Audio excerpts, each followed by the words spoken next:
In the quiet hills of 19th century France, a young shepherdess named Bernadette Salis experienced visions that would forever alter the spiritual landscape of the Catholic Church.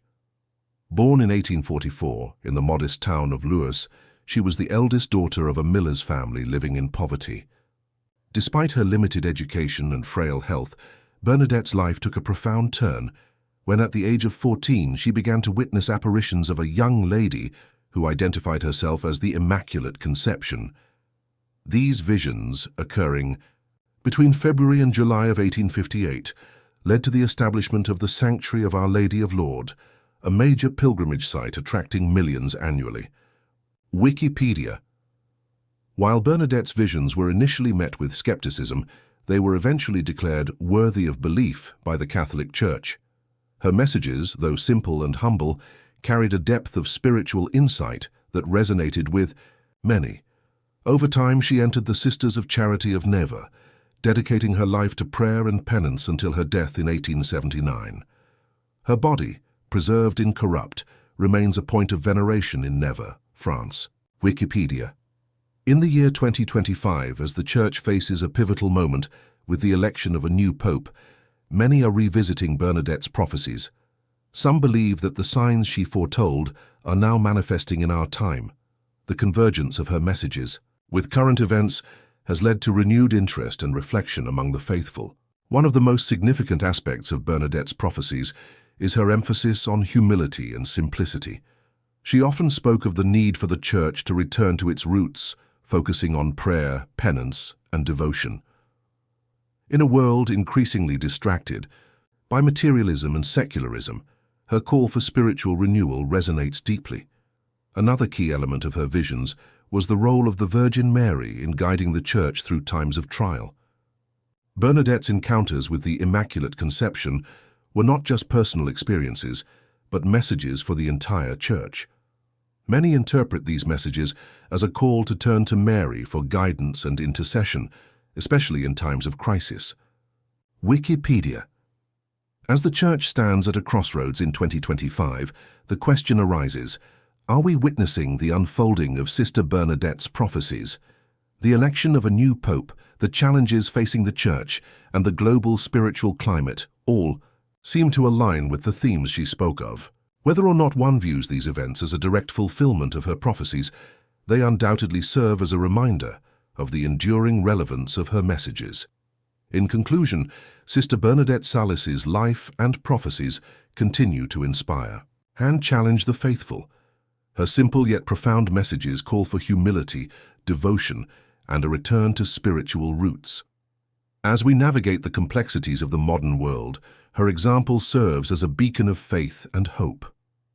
As we reflect on her life and messages, let us consider how they apply to our own lives and the Church today. In a time of uncertainty and change, Sister Bernadette's call to humility and devotion offers a path forward. May we heed her words and seek to live them out in our daily lives.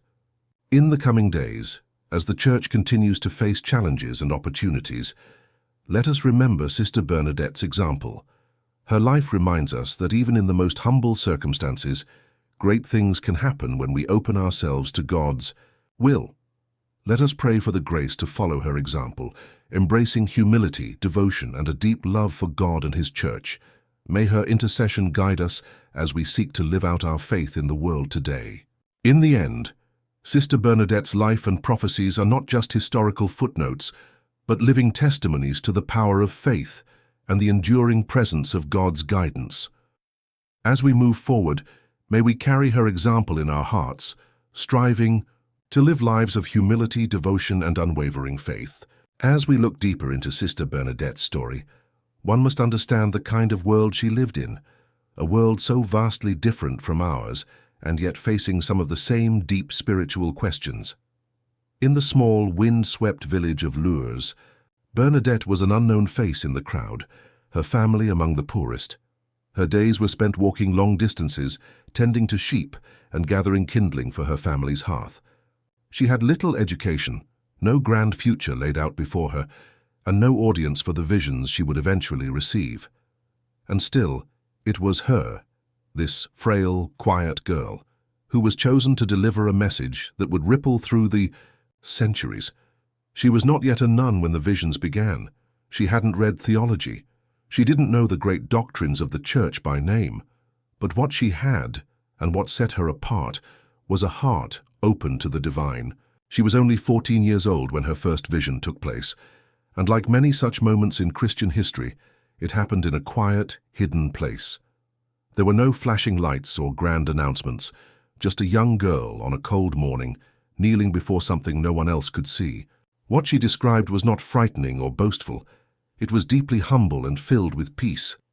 A beautiful lady, as she called her, dressed in white, appearing above a rose bush. This figure would visit her again and again, not to proclaim worldly power, but to remind the church of its spiritual foundation, to pray, to do penance, and to return to simplicity. What's remarkable is how over time, those who first doubted her began to listen. Bishops, priests, doctors, even critics from outside the faith had to admit something unusual was happening. Bernadette never changed her story, and she never sought fame. In fact, she tried to stay away from the spotlight. When people began flocking to the grotto where the visions had taken place, she stepped back and chose a life of hidden service. This in itself was part of the message. The messenger did not seek to elevate herself, but rather to lift others closer to God. And now, in 2025, her voice returns, not in new visions, but in the quiet echo of the ones she already shared. Her prophecies, once read with curiosity or skepticism, now feel almost eerily close to the present moment. The church again finds itself at a crossroads. The world watches as a new pope is selected, asking hard questions about the future of the faith. And people are beginning to wonder, did Sister Bernadette somehow see this moment coming? One of the most discussed parts of her visions wasn't just the appearances of the Virgin Mary, but the tone of urgency in some of the messages she relayed. Though simple, they pointed to times of trial for the church, times when faith would grow cold in the hearts of many, when even those within the church would struggle to remain firm in their beliefs.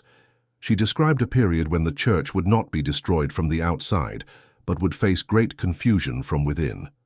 She never gave exact dates, but her descriptions painted a picture of spiritual fatigue, a world so wrapped up in distraction, wealth, and noise that it would struggle to hear the gentle whisper of God.